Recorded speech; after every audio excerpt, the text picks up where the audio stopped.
Hello friends, good morning. कल हम मेलोनेट्स पढ़ रहे थे। इनोलेट्स वाया सिंथेसिस में हमने एल्किल मेलोनेट या मेलोनिक एस्टर के बारे में पढ़ा था। उसकी कुछ हमने केमिकल रिएक्शंस की थी। आज हम देखेंगे synthetic uses of die ethyl malonate या आपके मेलोनिक एस्टर से संश्लेषण हम किस प्रकार करते हैं। तो सबसे पहले फर्स्ट रिएक्शन देखिए आप, एल्किल एसिटिक अम्लों का संश्लेषण। Synthesis of alkyl acetic acids. Sodium diethyl malonate की एल्किल हैलाइड से क्रिया करवाने पर इसके बाद जल अपघटन करके तथा वी कार्बोक्सिलीकरण करवाने पर एल्किल एसिटिक अम्ल प्राप्त होते हैं। कल हमने ये रिएक्शन पढ़ी भी थी कि हम जब डाइएथिल मेलोनेट यानी कि मेलोनिक एस्टर का सोडियम इथॉक्साइड की उपस्थिति में अभिक्रिया कराएंगे तो सबसे पहले सोडियम जो है CH2 ग्रुप से आपके सक्रिय मैथिलीन समूह जो है उसका एक हाइड्रोजन जो है वो सोडियम से रिप्लेस हो जाता है और सोडियम डाइएथिल मेलोनेट प्राप्त होते हैं। इसकी जब हम एल्किल हैलाइड से अभिक्रिया कराते हैं तो सोडियम की जगह एल्किल समूह जुड़ जाता है RCH COO C2H5। अब इसका हम जब जल अपघटन करेंगे तो एस्टर समूह जो है COO C2H5 जो है वो कार्बोक्सिलिक समूह में परिवर्तित होता है और हमें डाई कार्बोक्सिलिक अम्ल प्राप्त होंगे। इसके बाद इसे गर्म करने पर बी कार्बोक्सिलीकरण अभिक्रिया होगी जिसके अंदर की CO2 मॉलिक्यूल निकल जाएगा और आपको एल्किल एसिटिक अम्ल यानी कि RCH2 COOH प्राप्त होते हैं।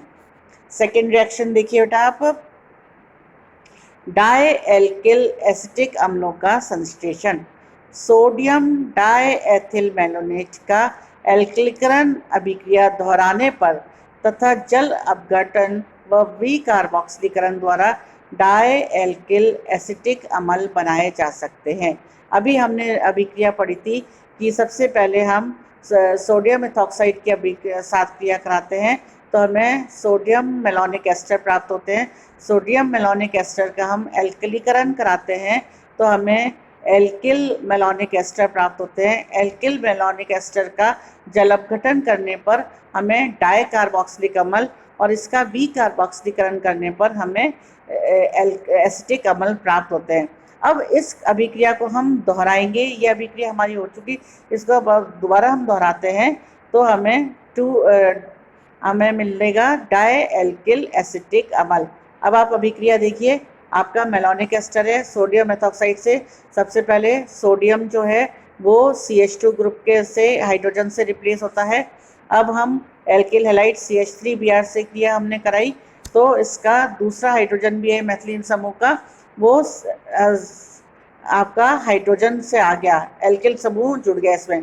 तो अब CH3H और C और ये दोनों एस्टर समूह जुड़े हैं। अब इस अभिक्रिया को हम दोहरा रहे हैं, वापस सोडियम इथॉक्साइड और एल्किल हैलाइड के साथ कर रहे हैं तो दूसरा हाइड्रोजन जो है मैथिलीन समूह का वो भी CH3 मैथिल समूह से रिप्लेस हो जाता है, प्रतिस्थापित हो जाता है। तो अब आपका CH2 जो है, दोनों हाइड्रोजन समूह जो है वो मैथिल समूह से प्रतिस्थापित हो गए। अब इसका जल अपघटन करेंगे हम। जल अपघटन करने से दोनों एस्टर समूह जो है वो कार्बोक्सिलिक समूह में परिवर्तित होते हैं जिसे गर्म करने पर वी कार्बोक्सिलीकरण होता है, CO2 अणु निकल जाता है और आपका दोनों CH3 समूह CH-COOH एक कार्बोक्सिलिक समूह रहता है।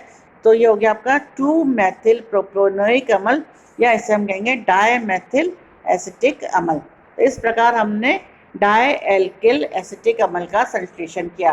तीसरा आपका है सक्सिनिक अम्ल का संश्लेषण। ये भी एक इम्पॉर्टेंट रिएक्शन है। सोडियम डाइएथिल मेलोनेट की क्रिया एथिल क्लोरोएसिटेट से करवाने पर सक्सिनिक अम्ल का निर्माण होता है। तो ये आपका आ गया। तो पहले हम मेलोनिक एस्टर ले रहे हैं जिसकी सोडियम एथॉक्साइड से क्रिया कराने पर सोडियम डाइएथिल मेलोनेट प्राप्त होता है। इसकी क्रिया जब हमने क्लोरोएस्टिक अम्ल से कराई तो आपके CH2COO C2H5 twice CH2COO C2H5 twice प्राप्त होता है जिसका जल अपघटन कराने पर तथा वी कार्बोक्सिलीकरण हम कैसे करेंगे, इसको गर्म करने पर करेंगे तो हमें सक्सिडिक अम्ल प्राप्त होता है, यानी कि CH2 सिंगल बॉन्ड से जुड़ा हुआ है और दोनों में एक एक कार्बोक्सिलिक अणु जुड़ जाता है और सक्सिडिक एसिड का निर्माण होता है। अब हम मेलोनिक एस्टर से डाई बेसिक एसिड्स या द्विक्षारकीय अम्लों का संश्लेषण करेंगे। सोडियम डाई एथिल मेलोनेट के 2 अणु एल्कलीन डाई आयोडाइड से क्रिया करके जल अपघटन तथा विकार्बोक्सिलीकरण के बाद द्विक्षारकीय अम्ल देते हैं। आप देखिए रिएक्शन देखिए, आपके पास है डाई एथिल मेलोनेट। अब हमने इसकी अभिक्रिया कराई है, इसके 2 अणु की अभिक्रिया कराई है हमने एल्कीन डाई आयोडाइड से। CH2I सिंगल बॉन्ड से CH2I जुड़ा हुआ है। इसकी हम जब अभिक्रिया कराते हैं तो सोडियम आयोडाइड निकल जाता है और इसका वही हम जल अपघटन, जो भी उत्पाद हमें प्राप्त हो रहा है जल अपघटन और विकार्बोक्सीकरण के द्वारा हमें एडिपिक अम्ल प्राप्त होता है। एडिपिक अम्ल जानते हैं हम 2 कार्बोक्सिलिक समूह हैं और ये एक द्विक्षारकीय अम्ल है। नेक्स्ट आप देखिए रिएक्शन कीटो अम्लों का संश्लेषण, synthesis of keto acids. Sodium di ethyl malonate तथा अम्ल क्लोराइड परस्पर क्रिया करके जल अपघटन तथा विकार्बोक्सिलीकरण के द्वारा कीटो अम्लों का निर्माण करते हैं। हमने रिएक्शन देखिए, आप मेलोनिक एस्टर लिया है, इसकी सोडियम एथॉक्साइड से रिएक्शन करा रहे हैं तो सक्रिय मेथिलीन का एक हाइड्रोजन परमाणु जो है वो सोडियम से रिप्लेस होके पहले सोडियम मेलोनेट बना रहा है। इसकी हम जब एसिड क्लोराइड अम्ल क्लोराइड से अभिक्रिया कराएंगे तो हमें उत्पाद प्राप्त होगा। फिर जल अपघटन और विकार्बोक्सिलीकरण के द्वारा ये एसीटो एसिटिक एसिड या कीटो अम्लों का संश्लेषण करते हैं। आप देखिए CH3C डबल बॉन्ड O, ये इसमें कार्बोनिल कीटो समूह है और CH2COH। तो इस प्रकार हम मेलोनिक एस्टर से कीटो अम्ल बनाएंगे। नेक्स्ट रिएक्शन देखिए आप, अल्फा बीटा असंतृप्त अम्लों का संश्लेषण। इससे हम अनसैचुरेटेड एसिड्स भी बना सकते हैं। डाई एथिल मेलोनेट क्षार की उपस्थिति में कार्बोनिल यौगिकों से क्रिया करके तथा जल अपघटन व विकार्बोक्सिलीकरण के बाद अल्फा बीटा असंतृप्त अम्ल देते हैं।